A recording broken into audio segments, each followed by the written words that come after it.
आर्यन, आराध्या, मैं आखिरी बार बोल रही हूँ, finish your meal, come on fast. चलो मैं अपने हाथों से खिलाती हूँ। नो मम्मा, मुझे नहीं खाना, मुझे पिज्जा खाना है। यस मम्मा, मुझे भी नहीं खाना ये दाल चावल।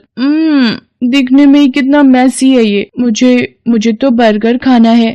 नो बेटा, जंक फूड कभी कभी खा सकते हैं, बट रोज जंक फूड हमारी हेल्थ के लिए अच्छा नहीं होता। और आपको पता है ना, पापा अभी अभी ऑफिस से आए हैं, वो बहुत थके हुए हैं और आराम कर रहे हैं, तो आज हम बाहर नहीं जा सकते। ओके, यही खाना खाना होगा तुम दोनों को। एक बार खाकर तो देखो, बहुत टेस्टी है।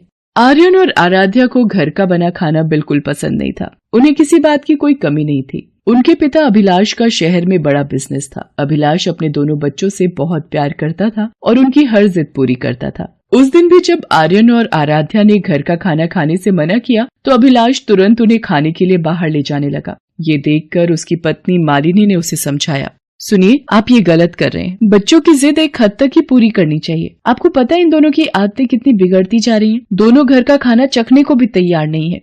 ओफो मालिनी, तुम कुछ ज्यादा ही सोच रही हो। बच्चे ही तो है, जी लेने दो इन्हें अपनी जिंदगी। तुम भी जल्दी से तैयार होकर आ जाओ। मालिनी हार मानकर बाहर चलने के लिए तैयार हो जाती है। सभी लोग बाहर जाकर पहले आइसक्रीम और फिर पिज्जा खाते हैं।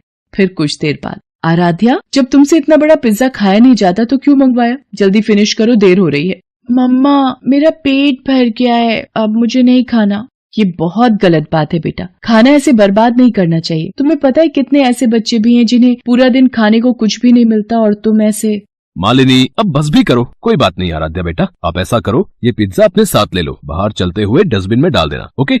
आराध्या जैसे ही उस पिज्जा को डस्टबिन में डालती है, अचानक दो गरीब से दिखने वाले बच्चे वो कूड़े में से उस पिज्जा को बाहर निकाल लेते हैं और उसे बड़े ही चाव से खाने लगते हैं। उन्हें इस तरह खाते देखकर आराध्या बोलती है, ओह माय गॉड, देखो जरा कितने गंदे हैं ये लोग। डस्टबिन से उठाकर खा रहे हैं। छी, और इनके कपड़े भी कितने गंदे हैं, और ये खुद भी कितने गंदे हैं। नो आराध्या, ऐसा नहीं कहते, वो गरीब है बेचारे। तुमने जो पिज्जा बर्बाद करके डस्टबिन में डाल दिया, वो इन बेचारों को देखना भी नसीब नहीं हो पाता होगा शायद। अंदर मैं तुम्हें यही समझाने की कोशिश कर रही थी बेटा। बट मम्मा, कोई इतना गरीब कैसे हो सकता है कि उसके पास खाने के लिए कुछ भी ना हो और उसे डस्टबिन से उठाकर खाना पड़े?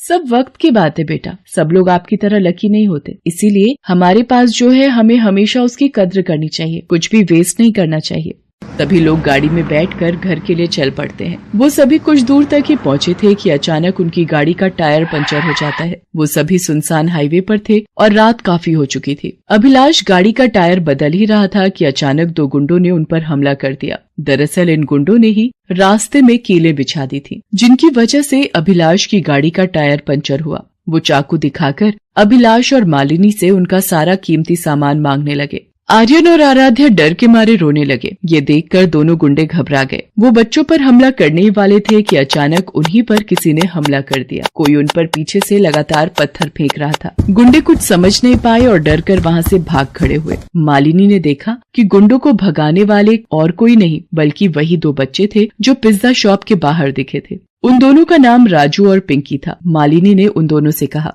शुक्रिया बच्चों, तुम लोग अगर सही वक्त पर नहीं आते तो पता नहीं क्या हो जाता। अरे आंटी, आप डरिए मत, अब वो दोनों वापस आने की हिम्मत नहीं करेंगे। और वैसे भी आज आप लोगों की वजह से ही हमें पहली बार पिज्जा खाने को मिला है। शुक्रिया तो हमें कहना चाहिए आपसे। मालिनी मुस्कुराकर उनके सिर पर हाथ फेरती है। अभिलाष गाड़ी का टायर बदलने की कोशिश करता है, लेकिन तभी उसे पता चलता है कि गाड़ी का एक नहीं बल्कि आगे के दोनों टायर पंचर थे। रात काफी हो चुकी थी। अभिलाष और उसका पूरा परिवार हाईवे पर फंस गए थे। उनका घर भी वहाँ से काफी दूर था। उसके फोन में भी नेटवर्क नहीं आ रहा था। उन्हें परेशान देखकर पिंकी ने उनसे कहा, साहब, रात बहुत हो गई है, इस वक्त यहाँ रहना ठीक नहीं है। यहाँ कई लुटेरे रात को ताक लगाकर बैठे रहते हैं। हमारा घर पास में ही है, आप लोग वहाँ चल सकते हैं। क्या तुम्हारे घर? नहीं नहीं, ठीक है हम। मुझे लगता है ये बच्चे सही कह रहे हैं, हमें रात भर यहाँ ऐसे नहीं रहना चाहिए। इनके घर ही चलना ठीक रहेगा। अभिलाष मालिनी की बात मान लेता है और फिर सभी लोग राजू और पिंकी के घर जाते हैं। राजू और पिंकी के पास घर के नाम पर एक टूटी फूटी झोपड़ी थी जो हाईवे के किनारे पर ही थी। राजू और पिंकी अपनी माँ शीला के साथ उसमें रहते थे। शीला देख नहीं सकती थी। राजू और पिंकी जाते ही उसके गले लग जाते हैं। शीला उनसे कहती है, राजू, पिंकी, आ गए तुम दोनों? इतनी देर कैसे हो गई बेटा? तुम दोनों की चिंता हो रही थी मुझे। कुछ नहीं माँ, ये सब छोड़ो। ये देखो आज हम तुम्हारे लिए क्या लेकर आए हैं। इतना कहकर राजू उसे पिज्जा का एक टुकड़ा शीला को खिलाने लगता है जिसे आराध्या ने फेंका था। ये सब देखकर आराध्या बोलती है, छी, ये तो वही पिज्जा है ना जो मैंने। आराध्या चुप हो जाओ। मालिनी और आराध्या की आवाज सुनकर शीला चौंक जाती है और उनके बारे में पूछती है। राजू उसे सारी बात बताता है। फिर शीला उनसे कहती है, बहुत अच्छा किया बेटा जो इन्हें यहाँ ले आया। मेम साहब, हमारी झोपड़ी आपके लायक तो नहीं, पर हाईवे पर रात के वक्त रहना ठीक नहीं है। बस किसी तरह रात काट लो। जी बहुत बहुत शुक्रिया आपका, हमें अपने घर में जगह देने के लिए। सच में आप और आपके बच्चे बहुत अच्छे हैं, लेकिन आप लोग यहाँ अकेले, आपके पति वो कहाँ हैं? वो तो हमें बहुत पहले अकेले छोड़कर चले गए। इसी हाईवे पर एक हादसे में उनकी मौत हो गई थी और मैंने अपनी आंखें खो दी। तब से मैं और मेरे दोनों बच्चे बेसहारा हो गए और 2 वक्त के खाने के लिए भी मेरे बच्चों को इधर उधर भटकना पड़ता है। मालिनी को शीला और उसके परिवार के लिए बहुत बुरा लगता है। मालिनी, उसके दोनों बच्चे और अभिलाष सभी वहाँ बैठकर सुबह होने का इंतजार करने लगते हैं। तभी आर्यन मालिनी से कहता है, मम्मा, मुझे बहुत जोर से भूख लग रही है। अरे लेकिन बेटा, अभी कुछ ही घंटे तो हुए हैं तुम लोगों को पिज्जा खाए हुए। सुबह तक रुक जाओ, हम घर जाकर खाना खाएंगे। नो मम्मा, सुबह तक तो बहुत देर हो जाएगी, मुझे भी भूख लगी है। मालिनी और अभिलाष के पास बच्चों को खिलाने के लिए कुछ भी नहीं था। वो बच्चों को समझा ही रहे थे कि तभी राजू उनसे बोला, ये लो दोस्त, तुम ये खा लो।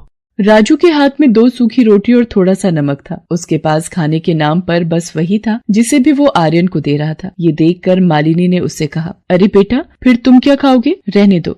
हाँ, रहने दो। वैसे भी मुझे ये नहीं खाना, पता नहीं कहाँ से उठा कर लाए होगे ऐसे भी। नहीं दोस्त, ये रोटियां मैंने और मेरी बहन ने दिन में बनाई थी अपने हाथों से। तुम्हें भूख लगी है ना, इसलिए मैं। आर्यन, क्या तरीका है ये बात करने का?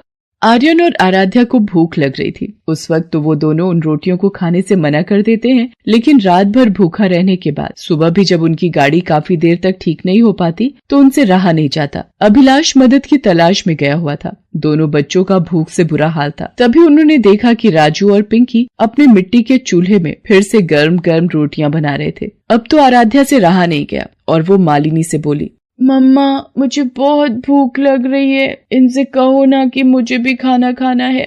आराध्या की बात सुनकर राजू और पिंकी बड़े ही प्यार से गर्म गर्म रोटियां और नमक एक केले के पत्ते पर रखकर आराध्या और आर्यन को देते हैं। दोनों उन रोटियों को खाने लगते हैं। उन्हें वो रोटियां खाकर बहुत अच्छा लग रहा था। इतने में अभिलाष वहाँ आ जाता है और कहता है, आर्यन, आराध्या, आ जाओ बेटा। देखो, मुझे थोड़ी दूर एक रेस्टोरेंट मिल गया। मैं तुम दोनों के लिए बर्गर लेकर आया हूँ। नो पापा, हमें बर्गर नहीं खाना। ये रोटियां खाकर देखिए कितनी टेस्टी है। हमारी दोस्त राजू और पिंकी ने बनाई है। आराध्या की बात सुनकर अभिलाष चौंक जाता है। वो बच्चों को रोकने के लिए आगे बढ़ता है, लेकिन मालिनी उसे रोकते हुए कहती है, नहीं, मत रोकिए इन्हें। आज पहली बार इन्हें भूख और खाने की अहमियत का एहसास हुआ है, जो इनके लिए बहुत जरूरी है। इतना कहकर मालिनी अभिलाष के लाए हुए बर्गर राजू और पिंकी को दे देती है। अभिलाष अपने साथ एक मैकेनिक भी लेकर आया था, जो कुछ ही देर में उनकी गाड़ी ठीक कर देता है। वहाँ से जाने से पहले मालिनी शीला के सामने हाथ जोड़कर कहती है, मैं आपका जितना शुक्रिया अदा करूं वो कम ही है।